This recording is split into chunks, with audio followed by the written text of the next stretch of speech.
14મી મેના રોજ ગોઝારી દુર્ઘટના સર્જાઈ હતી। મંગળવારે નદીમાં નહાવા પડેલા એક જ પરિવારના 4 સભ્યો સહિત 9 લોકો અચાનક જ ડૂબવા લાગ્યા હતા। આ ગોઝારી દુર્ઘટનામાં 2 વ્યક્તિનો આબાદ બચાવ કરવામાં આવ્યો હતો। આ ઘટનામાં એનડીઆરએફની ટીમની સતત ત્રીજા દિવસે પણ શોધખોળ ચાલી રહી છે। અત્યાર સુધી રેસ્ક્યુ ટીમને ડૂબેલા 7 લોકોમાંથી 4 મૃતદેહ મળી આવ્યા છે, જ્યારે અન્ય 3 લોકોની તપાસ ચાલી રહી છે। તો બીજી બાજુ ડૂબેલા લોકોના પરિવારજનોની ધીરજ પણ તૂટી રહી છે।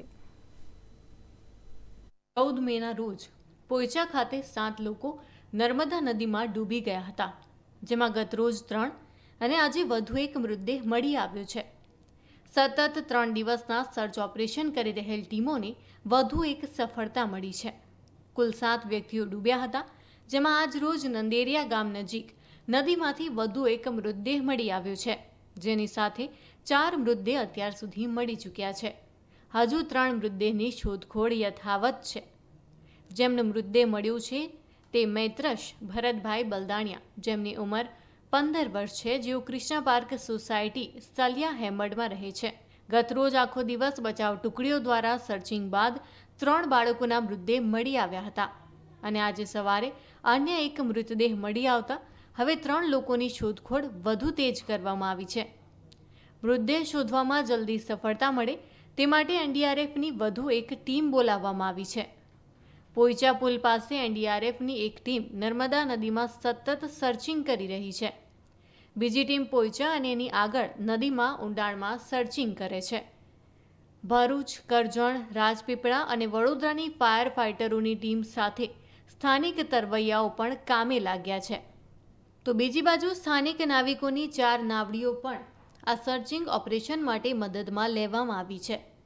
ઘટના સ્થળે રાજપીપળા એસડીએમ અધિકારી પોતાની ટીમ સાથે તેમજ નર્મદા પોલીસ, ફાયર વિભાગ, મેડિકલ સ્ટાફ તૈનાત કરવામાં આવ્યો છે।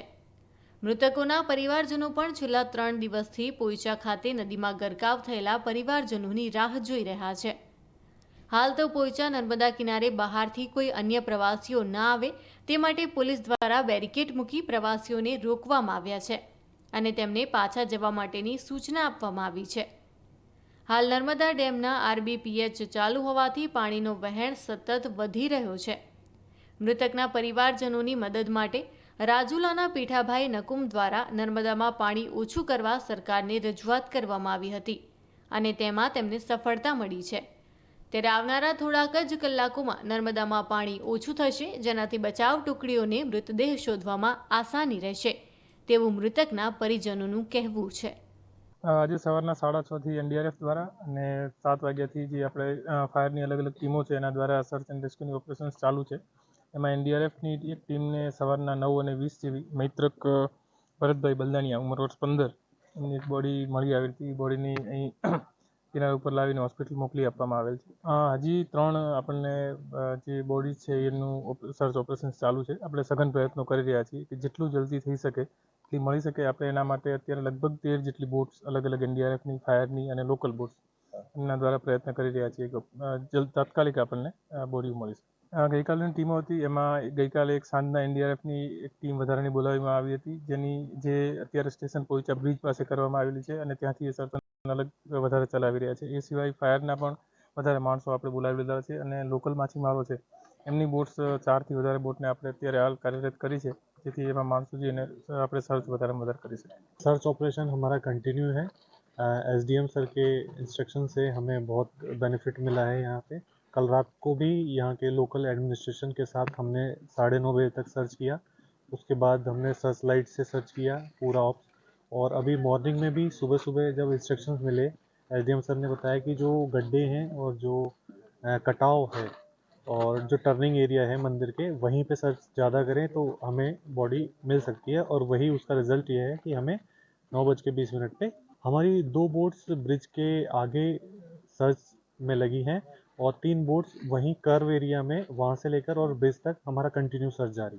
सर वडोदरा फायर है, एनडीआरएफ है एंड भरूच की टीम है, करजन की टीम है, यही लोग सर्च करें। પોઈચા ખાતે બનેલો આખો જે બનાવ છે તે અમારા સંવાદદાતા સ્પોટ ઉપર હાજર છે। ત્યારે મૃતકના પરિવારજનો શું કહી રહ્યા છે, શું છે આખો મામલો, મૃતકો ક્યાંના હતા, કેવી રીતે બન્યો આ બનાવ, આ તમામ બાબતો જાણીએ મૃતકના પરિવારજનો પાસેથી. નર્મદા જિલ્લામાં પોઈચા ખાતે 14 મેના રોજ એક ગોઝારી ઘટના ઘટી હતી. 7 વ્યક્તિઓ નર્મદા નદીમાં અચાનક ગરકાવ થયા હતા. આજે ત્રીજા દિવસે પણ એ 7 વ્યક્તિઓમાંથી ફક્ત 4 વ્યક્તિઓના મૃતદેહ મળી આવ્યા છે. હજુ પણ 3 વ્યક્તિઓના મૃતદેહ શોધવામાં આવી રહ્યા છે. કહી શકાય કે છેલ્લા 3 દિવસથી મૃતકોના પરિવાર પોઈચા નર્મદા કિનારે છે. તમે દ્રશ્યમાં જોઈ શકો છો કે જે મૃતકોના પરિવારજનો છે તેઓ સતત 3 દિવસથી તેઓની રાહ જોઈ રહ્યા છે. હાલ આપણે તેમના પરિવારજનો સાથે વાત કરીશું.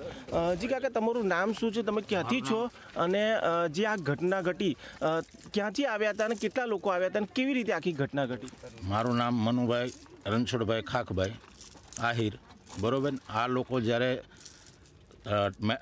મેટાડોર બાંધી બેલેરો અને 17 જણા બાયુ છોકરા સાથે આવેલા.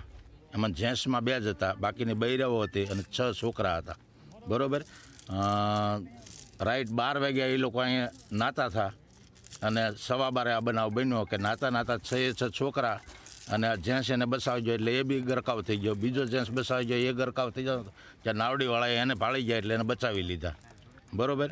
ત્યાર પછીથી અમે અહીંયાથી સમાચાર મળ્યા એટલે અમે 3 વાગે 3:30 પહોંચી ગયા તો ટોટલ ટીમ તો કામે લાગી ગઈ હતી.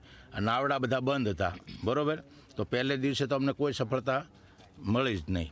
પછી અત્યારે એવી ટ્રાય છે કે ભાઈ આ લોકો કાલે એમ કહેતા કે ભાઈ તમને લગભગ કાલ બપોર સુધીમાં સવાર બોડી તમને ટાઈમ થઈ ગયો છે એટલે હવે મળી જ જવી જોઈએ. પણ હજી બોડી 3 મળી નથી. ટોટલ 4 બોડી મળી છે અને એને માટે રાજુલાના ધારાસભ્ય એને ફોન કરી અને લેટર ગાંધીનગર મોકલ્યો છે. અહીંના ધારાસભ્યને કરી લેટરમાં લખી અને મોકલ્યો છે અને અહીંના કલેક્ટરે મોકલ્યો છે. બરાબર. એટલે પાણી ઓછું કરાવવાની મહેનત અત્યારે ટ્રાય ચાલુ છે અને એ મહેનત ભરતભાઈ ડાંગર અને મથુરભાઈ બળદાણિયા કરે છે કે જો પાણી ઓછું થાય તો કદાચ અમને સફળતા મળી જાય. બિલકુલ. આ જે 7 વ્યક્તિઓ પાણીમાં ડૂબ્યા હતા તેમાં કેટલા વયસ્ક હતા અને કેટલા બાળકો હતા? 6 બાળકો અને 1 જેન્ટ્સ. અચ્છા. અને જ્યારે એ લોકો ડૂબતા હતા, જે ઘટના ઘટી હતી ત્યારે જો નાવડી ચાલુ હોત તો તમને શું લાગે છે કે તેઓનો જીવ બચી ગયો? બચી જાત ને, કારણ કે નાવડી બધી નીચેથી હાલે છે. બરોબર ને. આ લોકો આ ઉપરના ભાગમાં ગરકાવ થયા તો નાવડીવાળા તો સીધા ભાળવાના હતા, પણ નાવડી બધી બંધ હતી એટલા માટે આ લોકો ગરકાવ થઈ ગયા અને આગળ નીકળી ગયા. અમને 4 બોડી મળી, પણ 4 બોડી અમને 3 થી 4 કિલોમીટર 5 કિલોમીટરના અંતરમાં મળી છે. અહીંયા એકેય નથી મળી એમ. એટલે જો નાવડી શરૂ હોત તો સફળતા 100% મળી જાય. ખાસ કરીને જોવા જાય તો અહીંયા આગળ રેતી ખનનનું કામ ચાલે છે, ખાડા પડી ગયા છે, તેમજ નદી કિનારો છે, કોઈ સેફટીના કોઈ બોર્ડ નથી. તમારું શું કહેવું છે એ બાબતે? જો એ બધું હોવું જોઈએ, ખરેખર બોર્ડ હોવું જોઈએ, પણ અહીંની પ્રશાસને કોઈ બોર્ડ ક્યાંય માર્યું નથી. બરાબર. અને પાણી એટલું બધું ઊંડું છે કે ખરેખર અહીં કાંઈનો કાંઈ બંદોબસ્ત કલેક્ટર દ્વારા કે તંત્ર દ્વારા હોવો જોઈએ એ છે નહીં. એટલા માટે જ આ કિસ્સા અહીંયા ઘણા એવા બને જ છે એમ. અહીંના સ્થાનિક લોકો એમ કહે છે કે આવું મહિનામાં 1-2 વાર બને જ છે એમ. તો એને માટે કાંઈનો કાંઈ પ્રશાસને પગલાં લેવા જોઈએ. બિલકુલ. આ હતા મૃતકોના પરિવારજનો. જો કે કહી શકાય કે એમનું દુઃખ તો એ જ જાણતા હશે, પરંતુ હાલ જે આ ઘટના ઘટી છે પોઈચા ખાતે જે નર્મદા તટ છે, કહી શકાય કે તીર્થધામ કહેવામાં આવે છે અને દેશભરમાંથી ઘણા શ્રદ્ધાળુઓ અહીંયા આગળ પોતાની જે કહી શકાય કે વિધિ કરવા માટે આવતા હોય છે અને નર્મદા સ્નાન કરીને જ તેઓ પરત ફરતા હોય છે. ત્યારે જે આ ઘટના ઘટી છે તેને જોતા હવે તંત્રએ કંઈક ઠોસ કદમ ઉઠાવવો જોઈએ અને જે અહીંયા આગળ કહી શકાય કે સાવચેતીના પગલાં હવે તંત્રએ ખાસ લેવા જોઈએ તેવું હાલ પ્રવાસીઓનું કહેવું છે. મહત્વનું છે કે ચાણોદ ગામ અને પોઈચાની વચ્ચે આવેલી નર્મદા નદી ઘણી જ ઊંડી છે, જ્યાં તંત્ર દ્વારા પ્રવાસીઓને અનેક સૂચનાઓ પણ આપવામાં આવે છે. નદીના કિનારે જ રહો, નદીની વધારે અંદર ના જાઓ. પરંતુ પ્રવાસીઓ આનંદમાં આ બધી વાતોને અવગણી નાખે છે અને આવી કરુણ ઘટના બને છે. રાજેન્દ્રસિંહ કઠવાડિયા, નિર્માણ ન્યૂઝ, નર્મદા. સમાચારોમાં આગળ વાત કરીએ તો બનાસકાંઠામાં પાલનપુરના એરોમા સર્કલ પર આબુ રોડ તરફથી આવતી ટ્રક ચડી ગઈ હતી. જો કે સવારનો સમય હોવાથી જાનહાનિ ટળી હતી. મહત્વનું છે કે એરોમા સર્કલને તોડીને ટ્રાફિક વચ્ચે